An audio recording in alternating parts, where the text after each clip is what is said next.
Okay. Up next, we have Christy Hazel talking about rational equivariant K-theory for finite abelian groups. Great. So thank you, JD, for the introduction, and thanks for the invitation. I'm really excited to be speaking here, and thanks for everyone who came to hear me talk about some of my work. So everything I'm talking about today is joint with Anna Marie Bowman, Jocelyn Ishak, Magdalena Kedzerek, and Clover May. So in this work, we've been using rational algebraic models to kind of learn about the different naive and genuine commutative ring structures on rational equivariant K-theory. And a lot of the stuff I'm going to talk about today is for finite abelian groups. So my plan for the talk is to just start with the punchline and kind of tell you our main theorem, and then review the algebraic models we used, and then actually tell you about some of the computations we did for K-theory, and then how we use these computations in the algebraic models to get at this main theorem. So the main theorem says the following. So G is a finite abelian group here.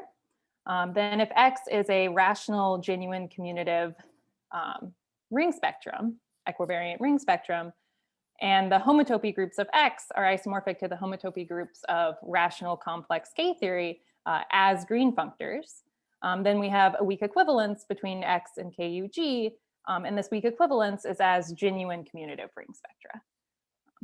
So another way to rephrase this is as a uniqueness result. So there's a unique genuine commutative ring spectrum, rational genuine commutative ring spectrum, whose green functor homotopy groups are that of KUG. So I wanted to make 2 points of why this is actually an interesting result, or why this is not trivial. So first off, even non-equivariantly, if you have an E infinity ring spectrum, knowing the Q algebra structure on your homotopy groups is not enough to determine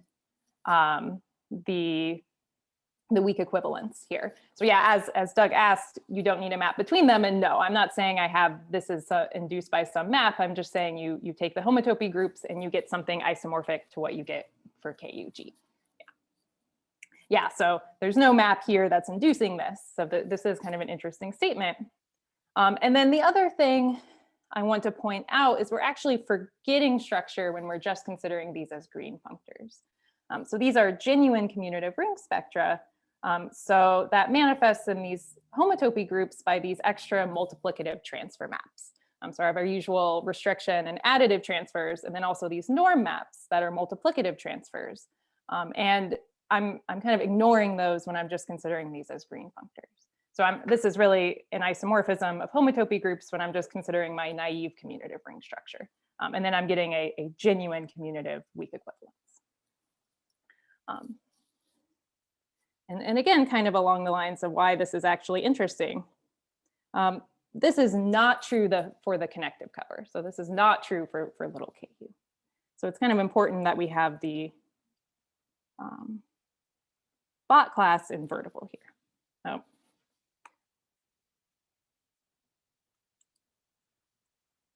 So this is not true for little ku.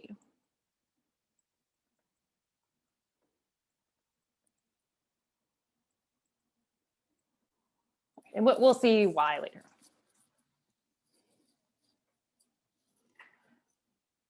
Okay, so let me give a quick review of our rational algebraic models. So let me start non-equivariantly. So going back to work of Serre and Serre's computation of the rational stable homotopy groups of spheres, we get this equivalence between the stable homotopy category, the rational stable homotopy category, and graded rational vector spaces. And then work of Shweta-Shipley and Shipley to get the symmetric monoidal part. This was lifted to an equivalent equivalence between model categories. So we have some zigzag of symmetric monoidal equivalent equivalences between rational spectra and rational chain complexes. So here my rational chain complexes are an algebraic model for my rational spectra. And I didn't write this down, but work of Richter, Shipley shows that if I want to take commutative algebras over here, so CDGAs, this is a model for E-infinity algebra over here. So now we can try to go to the equivariant story and kind of repeat some of this. So I can consider the equivariant rational stable homotopy category and take my homotopy groups. Though now when we're working equivariantly, we have more data than just one homotopy group. We really have this family of homotopy groups. So Doug was asking about how long this zigzag is. I don't know the answer to that off the top of my head. I don't know if someone else does, or if we can nail down exactly what's going on. Okay, so here I really have this family of homotopy groups coming from sending my subgroup H to the homotopy groups of the H fixed points. And these fit together to give a rational Mackey functor. And so we have an equivalence here, similar to how we have an equivalence up here. And then work of Greenlease and May show that this category of rational graded Mackey functors is equivalent to this category that looks a bit more like graded Q modules over here. So here I'm looking at graded QWGH modules. So my rational chain complexes with an action of my Weil group, where, as usual, our Weil group is our normalizer of H mod H. And then this product here is taking over all conjugacy classes of subgroups. So that's what these parentheses mean, which should kind of make sense, right? If I have two subgroups that are conjugate, then their orbits are isomorphic. So I'm going to get isomorphic things appearing for those two spots in my Mackey functor. So I shouldn't be picking two different QWGH modules over here.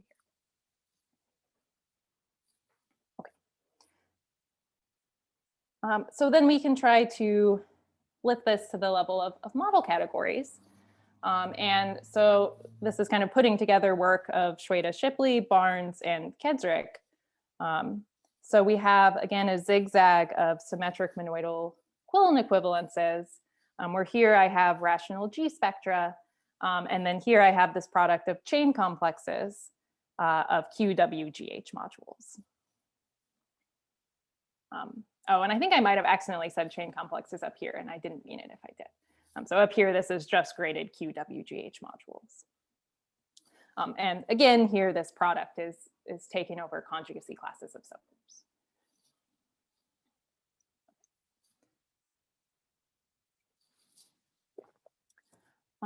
So I'm interested in telling you about commutative ring spectra.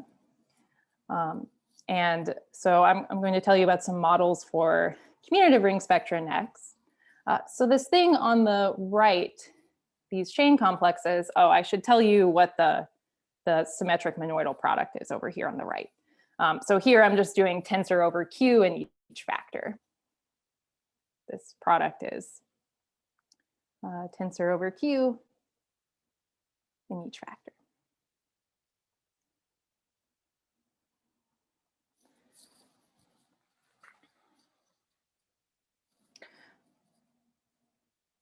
So I can think of ring objects over here. So these will be differential graded algebras.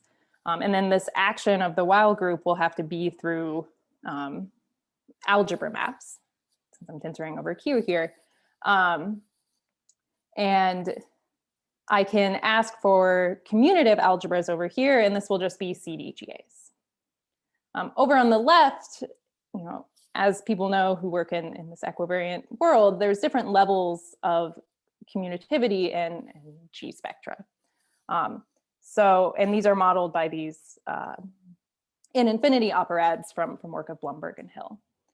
So roughly, I could ask for my multiplication to just be commutative in kind of the naive sense. So, commute with twist map, very roughly.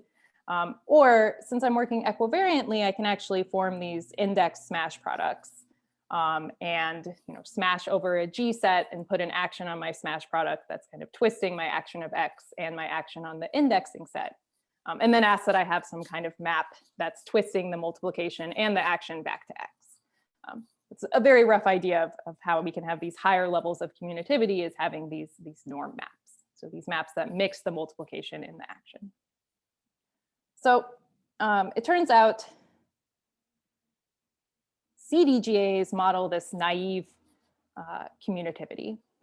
So from work of Barnes, Greenlease, and Kedrick, we have again a zigzag of Quillen equivalences from this category of naive commutative ring spectra.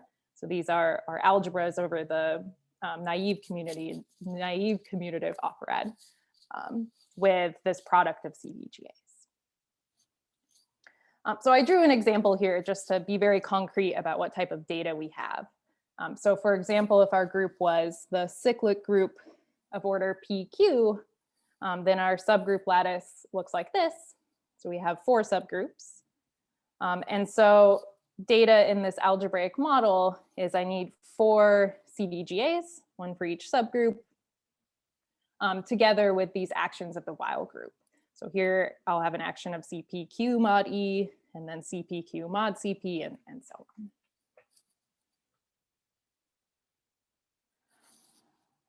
on. So really what I'm doing is picking out a CDGA for each subgroup, and then giving this an action of the while group. So I'm going to rephrase this category here. This is equivalent to, okay, I'm picking out something for each subgroup. That's the same as picking out something for each orbit. So here I'm writing these functors from orb G to CDGA, except this isn't quite right because I don't have any interaction between the levels of subgroups. So I just want to take isomorphisms in this category. So this is the category of functors from orb G. So here my objects are my orbits, my G mod H's. And then this cross means I just want to take isomorphisms. So should have said the maps here should be maps of G sets, and then I just want to take isomorphisms, and then I'm picking out a rational CDGA. Just a check. So my automorphisms of some G mod H, that's exactly my while group. So that's how I'll get this action. And then again, if I have some H that's conjugate to some H prime, I'll get some isomorphism between those orbits. Okay, so this is our model for naive commutative rational G ring spectra. And we can also regard it as this. This reframing fits well with the genuine story I'm about to say. Any questions about anything so far?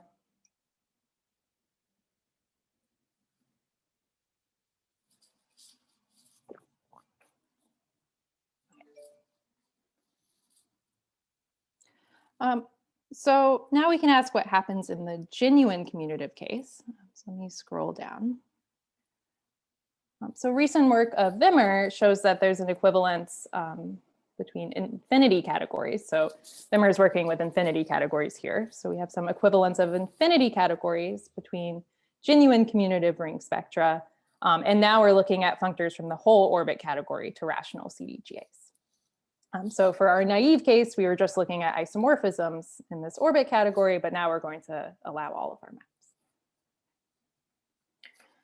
maps. So I'm going to fill in this example. It's not done just yet. This is not something in this category of functors from all of orb G. So let's just think about what extra data we're getting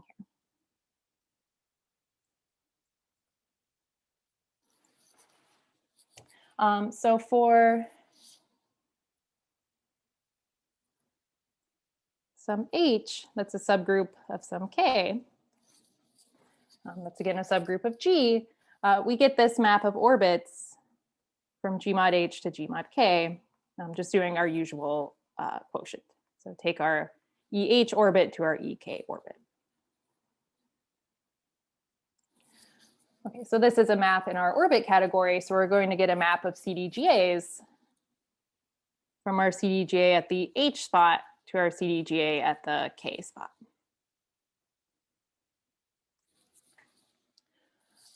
And so this is the extra data we're getting in these diagrams that weren't there in these diagrams up here. So I now have this interaction between my different subgroup levels. coming from these CDGA maps, which are coming from these maps of orbits. These new maps I'm going to refer to as the shadows of norm maps. The idea being the difference between our genuine commutative ring structures or ring spectra and our naive is the existence of these norm maps. So this extra structure we're getting is really a shadow of this extra structure that we have in the form of these norm maps. And I'm going to denote this by eCHT. So one warning for folks who are used to working with Tambara functors. So when you have a Tambara functor and you look at your norm maps in there, those are multiplicative, like multiplicative transfer maps. And in general, those are not additive. Those are just multiplicative maps. This shadow of a norm map is a map of CDGAs. So this is an additive map. It's a map of differential graded algebras. So just be a little careful with that. Okay. So in our example that I wrote here for CPQ, here I've just written the data of something from our naive algebraic model. And to get something in our genuine, we need this extra data of these maps. So every time I have a subgroup inclusion, I should have a map like this. And I guess this would be my NECQ, my NCQ, CPQ, and so on.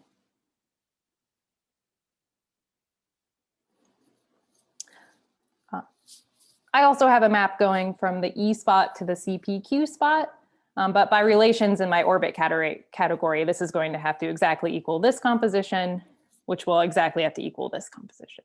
So this is really a commutative diagram of CDGAs. Oh, and this also needs to be appropriately equivariant. So I need to commute with my action of my while groups here.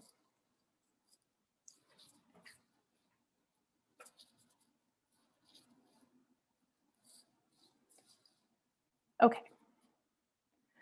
So next, I want to talk about how we actually use these models.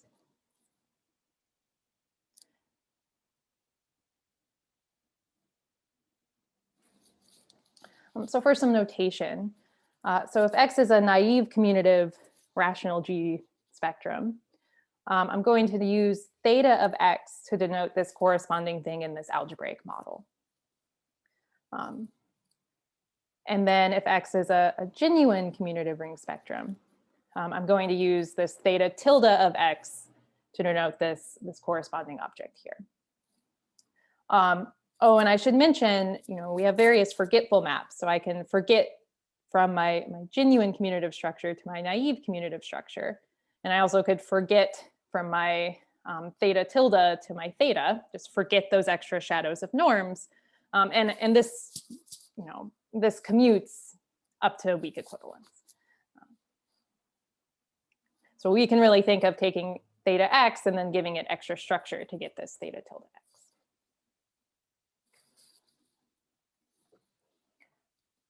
Okay, so as I've kind of set this up, it seems like we could maybe try to take our favorite ring spectrum here and then push it over to algebra land and try to learn things about it. And in some sense, that's what we end up doing. But I should make the following remark / warning that that kind of idea doesn't exactly work in general.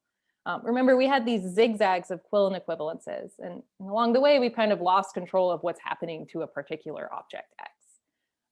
So in general, it's difficult to determine theta of X. We don't have some formula that spits out theta of X.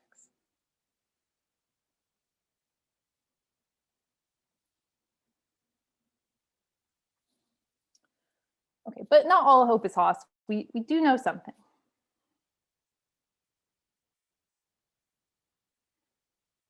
So if I look at the homology, so let me say for a subgroup J, if we look at the homology of theta of X at the J spot, so the homology of the CDGA for the subgroup J, then this is isomorphic to the homotopy groups of the J geometric fixed points of this spectrum X.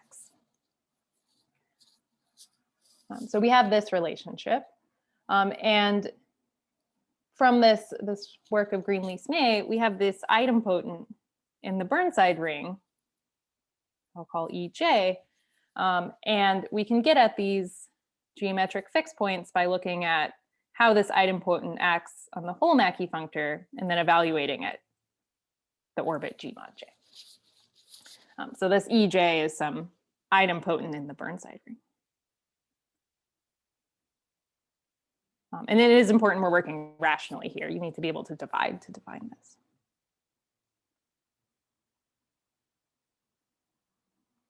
Okay. So my point here is this is something we might be able to actually compute. And there's a nice way to get at this by kind of killing transfers from lower subgroups. So if we know the homotopy groups of X, as a green functor, we can hopefully get at least the homology of theta X at this J spot. Oh, and then the same is true for the theta tilde as for looking object-wise what's happening.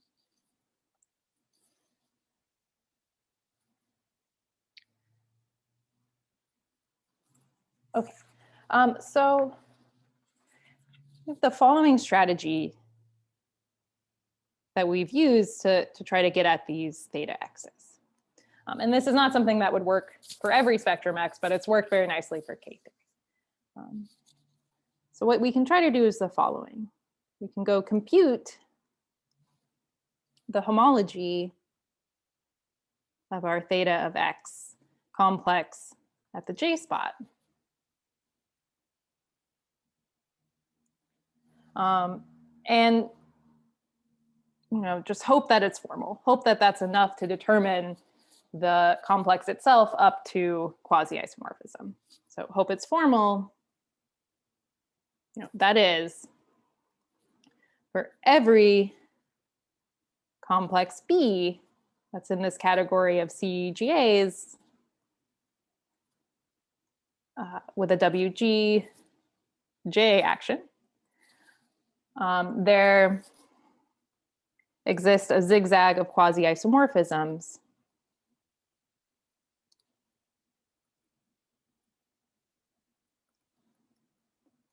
from our complex B dot to its homology.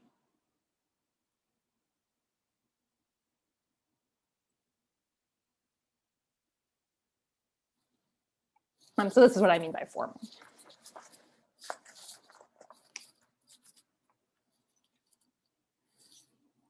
If we're working in this naive commutative algebraic model, then doing this for every subgroup is enough to conclude that the whole diagram is formal. Because remember, here, there's no interaction between the different levels of subgroups. So this is enough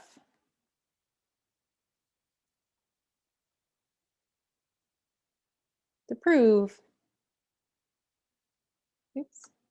my theta of X is equivalent to its homology diagram. If you can do this for every subgroup.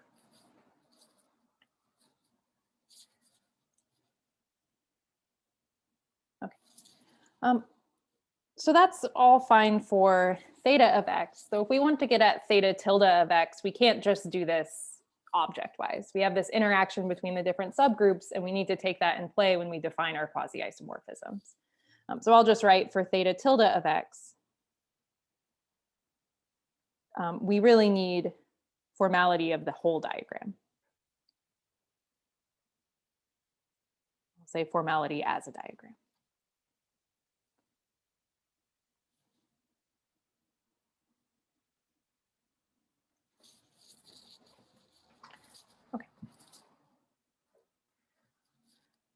Okay, so this is my review of the algebraic models and how we're going to use them. So the next thing I want to do is now go back to K theory and actually tell you about the computations we did there and how we were able to prove that main theorem at the beginning. So I guess any questions before I scroll away?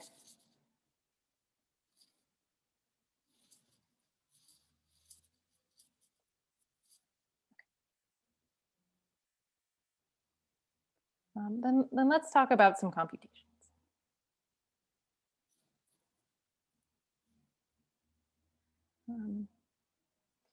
So here we're looking at K-theory, and I'm going to drop my Q in my notation. So I'm working rationally always here.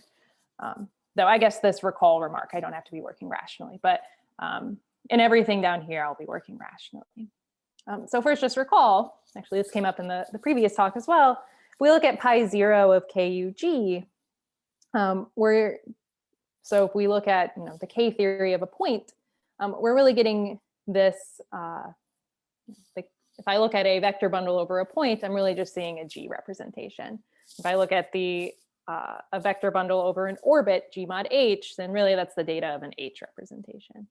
So these fit together to form this Mackey functor, where at each orbit G mod H, I have this RUH, which is our Grothendieck ring of complex representations for our H.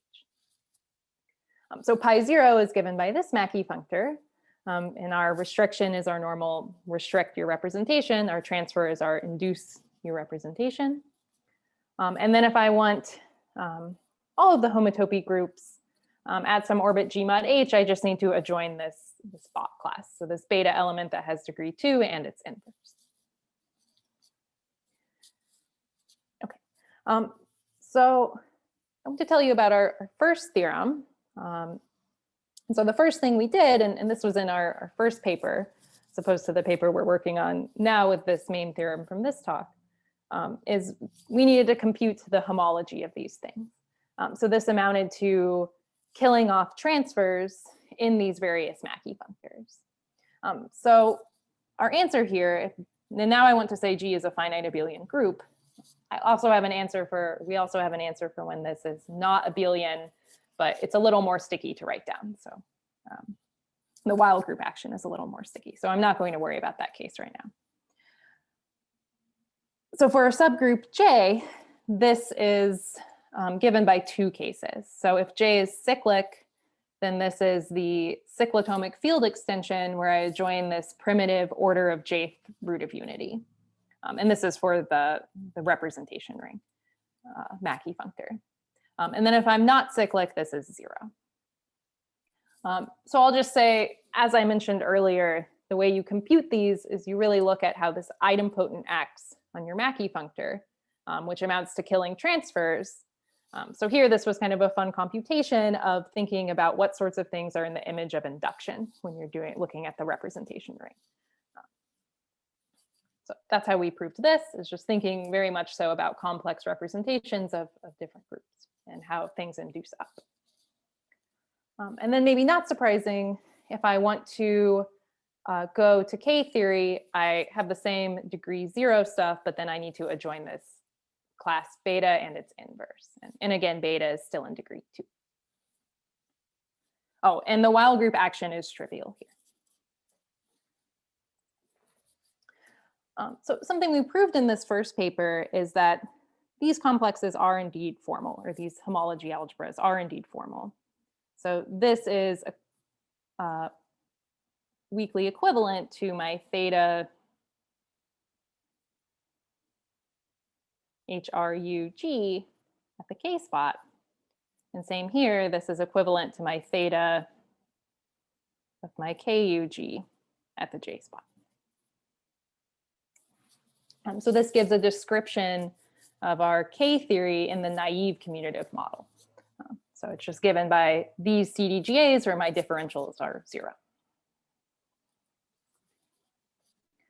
Okay, so I again drew our favorite group for today, which is CPQ, and drew out what this looks like. So again, we have our subgroup lattice. So for our HRU, we have a Q in the bottom spot, and then our Pth cyclotomic field extension, our Qth, and then our PQ. And then same over here, except we adjoin beta and the inverse.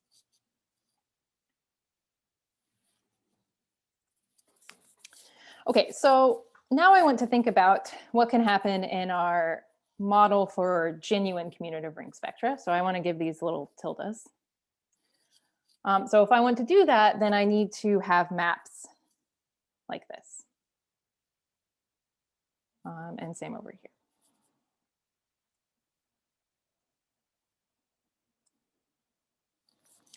Okay, and here this is a diagram of fields, and this is a diagram of graded fields. So none of these maps can be 0, but I do have some choices. You know, I could send beta to 4 beta, for example, or send it to 3 beta.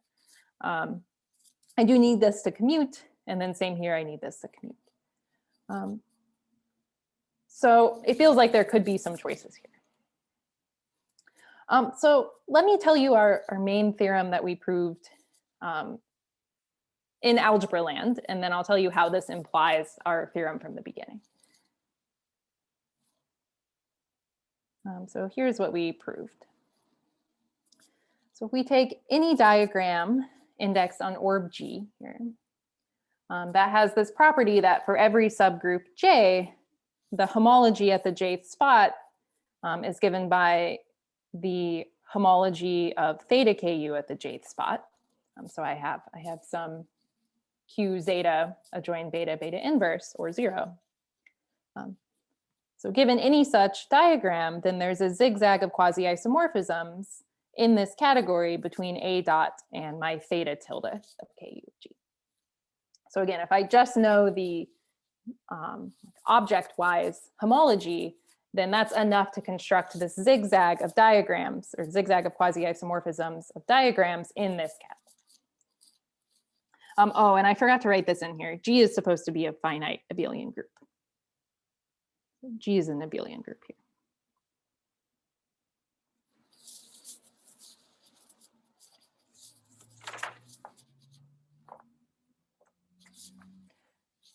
Okay, I'll say a little bit about how we actually proved this. But before I do that, let me go back to our main theorem at the beginning and kind of remind you of that and say how we were able to conclude that.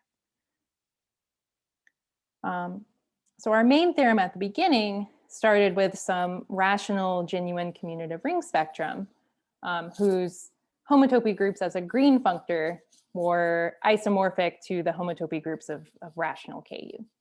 And then we were concluding we had this weak equivalence as genuine commutative ring spectra. So really this is just translating back this theorem we have here. So this algebraic theorem plus using our algebraic models is what's going to give us this theorem. So, you know, if I consider theta tilde of x, that'll give me an object here, and it will exactly satisfy the condition or the hypothesis of this theorem if these have the same green functor structure.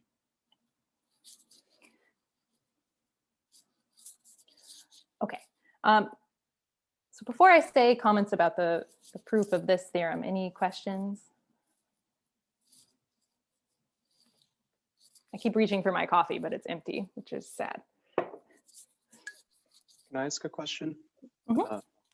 In the theorem before the one that you just gave, you mentioned that you can prove it for G not abelian. Yeah. What part of this changes if G is not abelian? So it's the while group that changes potentially.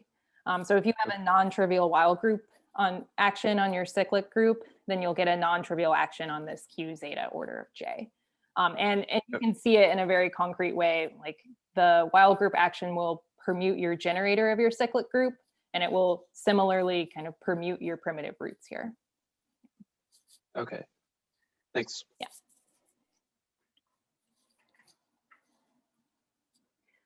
Any other questions? I guess I'll scroll back to these.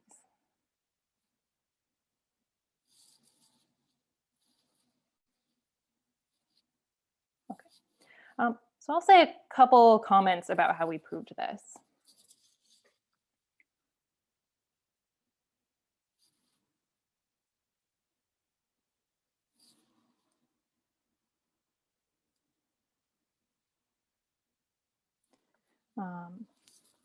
About the proof of, oh, and I of course scrolled away from it.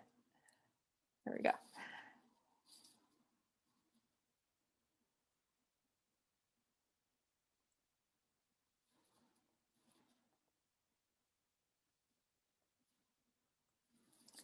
So we did this in 2 steps. So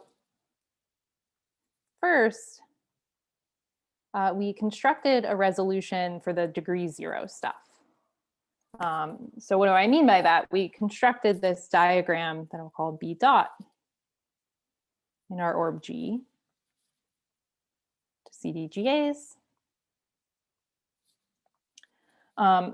such that it has the right object-wise homology. So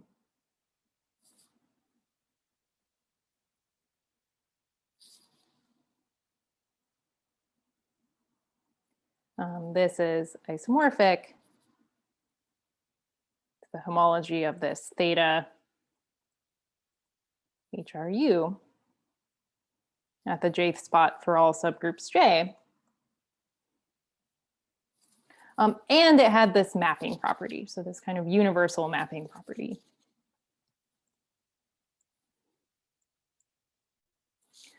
So for any complex or any diagram A,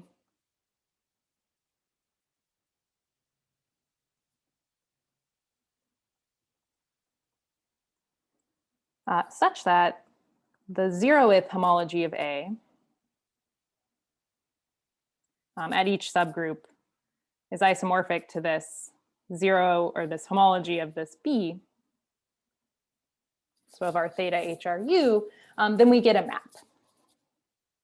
Then there exists a map from B dot to A dot in this full diagram category, such that this C induces an isomorphism on degree 0 homology.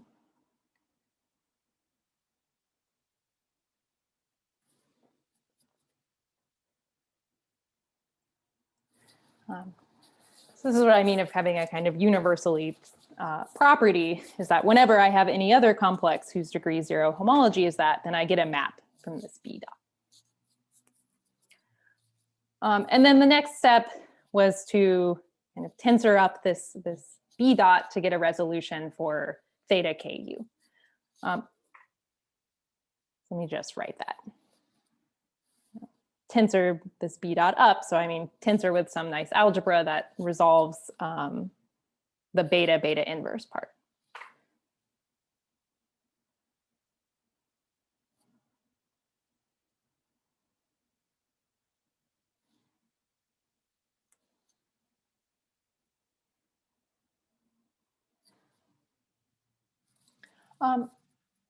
So say out loud, this first part was definitely the crux of the argument. Getting the betas in once you have such a resolution B dot is not too hard. Mostly because beta, I'm just adjoining beta and its inverse. It's a very free thing to do. Whereas these zeta P's, zeta Q's have relations. So in order to construct this B dot, we really used a lot about how cyclotomic field extensions sit inside one another. And we use these different relations of the cyclotomic polynomials. So this construction really involved a lot of thinking about how cyclotomic field extensions work. And then getting the betas in was not too bad once we constructed this type of object.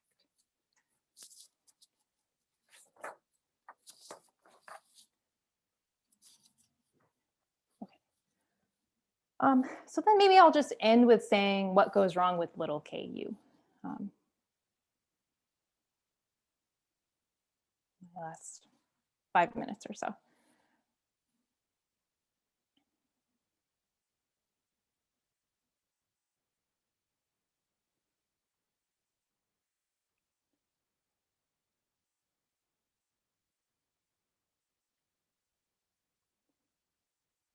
So probably you can guess that the answer is beta is not invertible. That's what's going wrong. But let's see exactly why that is causing issues. So I can look at theta ku. And let's just look at a very simple case of G being the cyclic group of order 2. Then my two CDGAs, or my homology of those CDGAs, I have a Q adjoin a beta, and then a Q adjoin a beta. Oh, and I should have said I do have a zigzag. I didn't put it in our big theorem, but I do have a zigzag here to this homology in the naive case. So I don't have any tildes in my thetas.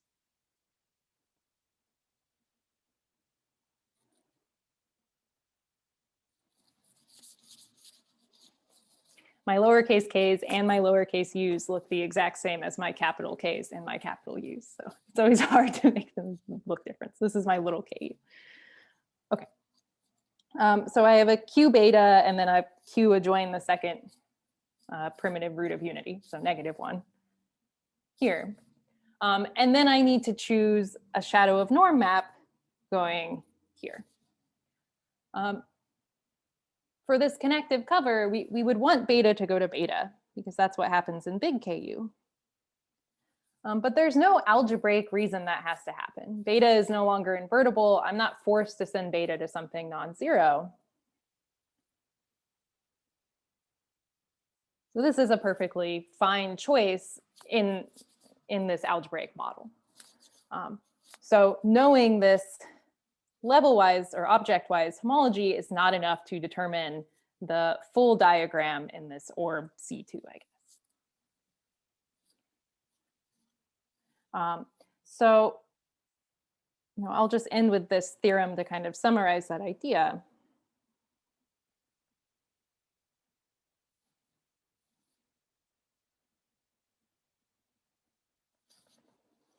So there exists,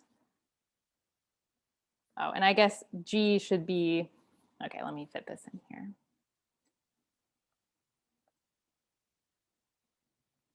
A non-trivial abelian, finite abelian group.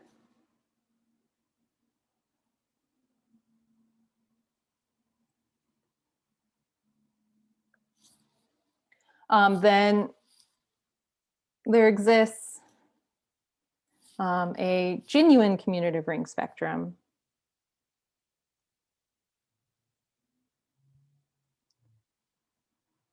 Oh, and everything's rational here. X, such that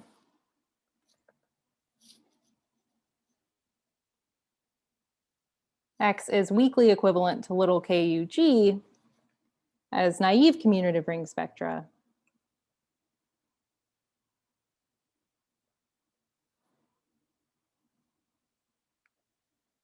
But not equivalent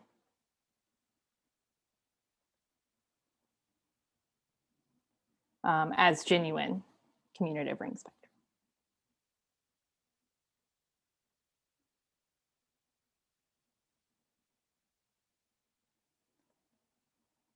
And then I'm going to say everything's rational here.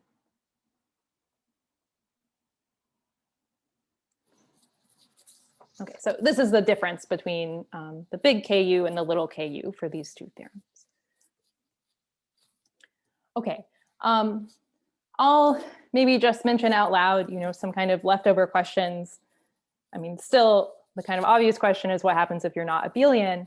And one of the biggest issues I'll say along those lines is that when you try to construct these resolutions, you now don't have a trivial Weil group action. And so when you have a trivial action on the homology, you can, if you're careful about it, kind of ignore the Weil group action. I mean, the action might not be trivial on the actual chain complex, but you can always find fixed homology classes and like fixed witnesses to relations. So if you're careful about it, you can just ignore that Weil group action. If the action isn't trivial, then you really need to be doing these resolutions in this QWGH modules world. And this is just oddly difficult. Trying to resolve these things just puts in lots of generators and seems to make the homology get out of hand very quickly. So that's kind of the big difference there. Okay, well, I'll stop there. All right, thank you. Let's thank Christy.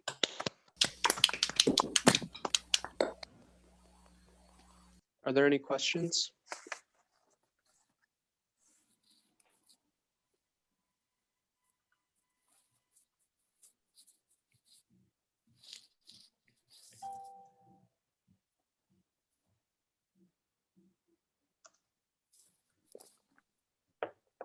I see Stefan Schwede has a hand raised. Yeah, so you answered one of the obvious questions: what happens if you look at non-abelian groups? What happens if you look at all finite groups together? In other words, sort of globally. So Christian Wimmer has this other paper where he shows that additively, so ignoring the multiplication, globally, this is actually also formal. And now you're putting a multiplication on top of that. So can you say, or have you thought about anything in that direction? We have not, but that's a great question. I mean, that's a very interesting question. I don't know if I have anything intelligent to say. We haven't thought about it yet. Yeah.